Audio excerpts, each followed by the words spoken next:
All right, y'all, we back. Let me tell you something that most people don't know.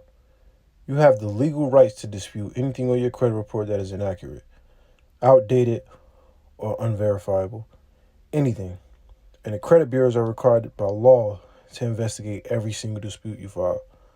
Yet, most people are just sitting there watching negative items drag, their score down month after month, not doing a single thing about it. Today, I said today, we are changing that. I'm going to walk you through exactly how to dispute negative items off your credit report step by step in 2026. And if you stay until the end, I'm going to show you the one move that makes you dispute almost impossible to ignore. First things first, you need to understand that you have rights, real legal rights at that, for real, for real.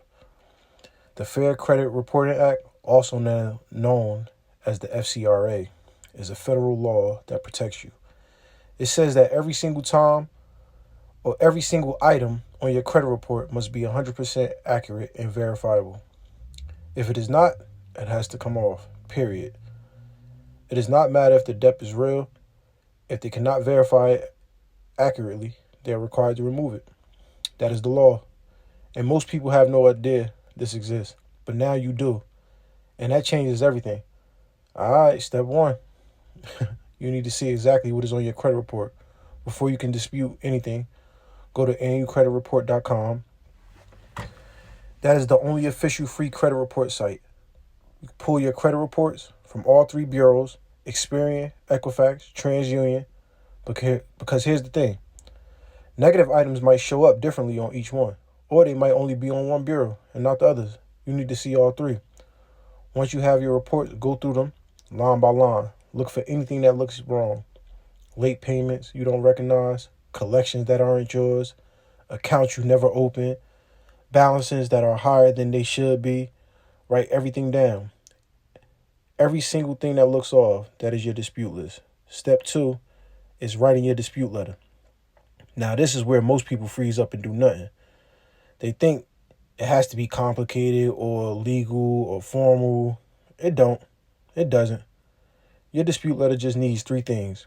First, clearly identify the item you're disputing. Second, state why you're disputing it. Is it inaccurate? Is it not yours? Is it outdated? Third, request that they investigate and remove it. This is big. Keep it simple, keep it clear, and most importantly, keep it professional. No emotions, no anger, just facts. If you need a template, our credit dispute letter kit has everything written out for you already. Link is in the description below. Step 3, and this one is critical. Send your dispute the right way. You don't understand how many people mess this up. You have to send it the right way. A lot of people just file disputes online through the credit bureau websites. And yeah, that works. There is a more powerful method though. Send your dispute letter by certified mail or return receipt requested. Here's why that matters. When you send certified mail, you get proof that they received it. And once they receive it, the clock starts ticking.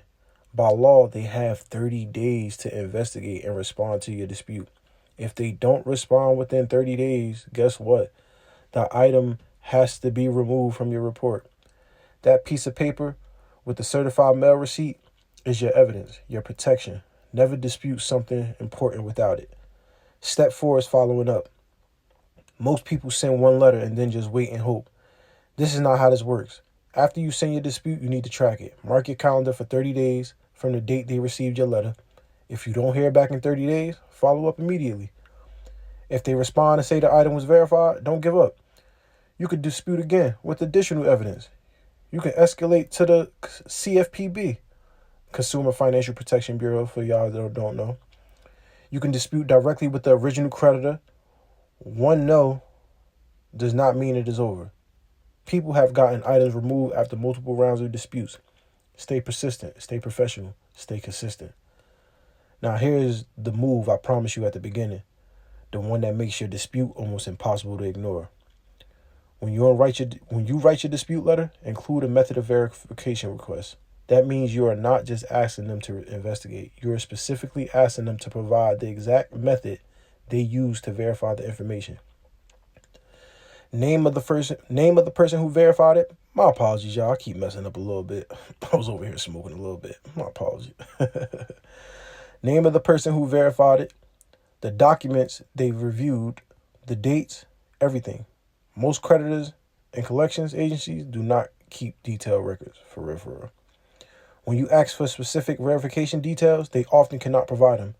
If they cannot provide them, the item gets removed. This one strategy alone has helped people remove items that seem impossible to get removed off their report. That is your complete dispute blueprint for 2026. Know your rights. Pull your reports. Write your dispute letter. Send it certified mail. Follow up every single time. And use that method of verification request to put maximum pressure on them. Look, you do not have to accept negative items sitting on your credit report, destroying your score. You don't. You have rights, and now you know how to use them. My apologies once again. If you want our team to handle your disputes for you personally and walk you through the entire process, the link is in the description below. We have helped hundreds of people clean up their credit reports, and we are ready to help you too. Subscribe to the credit below. New video every single week. Share this with someone who needs it right now, and I will see you in the next one. Y'all know the vibes. Let's get to it, baby. Shoot, know it.